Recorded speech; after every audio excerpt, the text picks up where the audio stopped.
NSFAS says it has 22 TVET colleges and 17 universities on board for the 2024 pilot project that will see it taking over the accreditation of private accommodation providers as well as the accommodation of NSFAS funded students. Nkosini Ngwenya, a senior researcher at the University of Johannesburg, has conducted research looking at the need for accommodation in comparison with the large student population at the university. His research considered off-campus accommodation and its different components, as well as how a relationship can be built between the accommodation and the university. Ngwenya says he looked at both the experiences of students and service providers. So you find that service providers are increasingly looking to make profit as soon as possible. And of course, there is a long process that is followed when you want to turn your property into student accommodation. You have to apply with the municipality. You have to get your property to be, recognized as a business and not, a residential property. So as a result, some service providers become desperate, and what they do is they cut corners and they don't follow the full process. And that creates a lot of problems, because if your property is not accredited by the university, NSFAS cannot pay you. And so it creates a lot of problems, and it doesn't resolve the problem that we already have, because we need accommodation for students who are sponsored by NSFAS. So the moment service providers are not accredited in their property, then suddenly we have this shortage of beds. Ngwenya reiterates that getting into the business of student accommodation is still a viable one with ample opportunities for growth, especially if you are accredited by the university. You don't have payment issues. NSFAS pays you directly. But when you don't have that relationship and there's no accreditation, then it creates a lot of problems.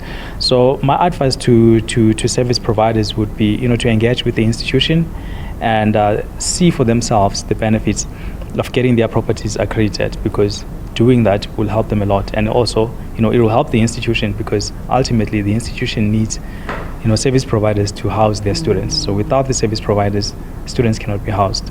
South Africa's dire shortage of student accommodation also continues to provide an opportunity for real estate investors. Mamilanga owns and operates student accommodation in the Vaal, catering mainly for students of the Vaal University of Technology. An accountant by profession, she says while there are challenges of running this type of business, NSFAS helps to keep the business afloat. A lot of parents who used to be declined by NSFAS based on their salary, they are now being approved, because you find one parent is a single parent and is paying for 4 students in university, and it's really unfair for them. And now I've seen in 2023 a lot of students being approved with NSFAS, and that has helped us a lot, because now doing cash it's not easy. You are better off being paid by NSFAS. According to the Brawl Property Group, the availability of student accommodation remains a challenge. What we actually struggle quite a lot with is not the quantum of student accommodation, but the quality of it.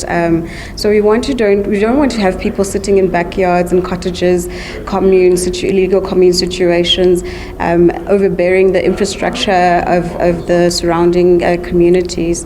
So it's an issue around organization. Yes, there's a bit of education and pre-planning, but there's a lot that the industry has done to make strides to make it easy for students to find accommodation, to connect landlords and students, but also to make sure that the quality of student accommodation is decent. We're not there yet, certainly not, but it is something that is quite a high priority. Muilwa says the elements that will be important in 2024 over and above a safe location are food, electricity and security of water supply. Diabo Seto, SABC News, Johannesburg.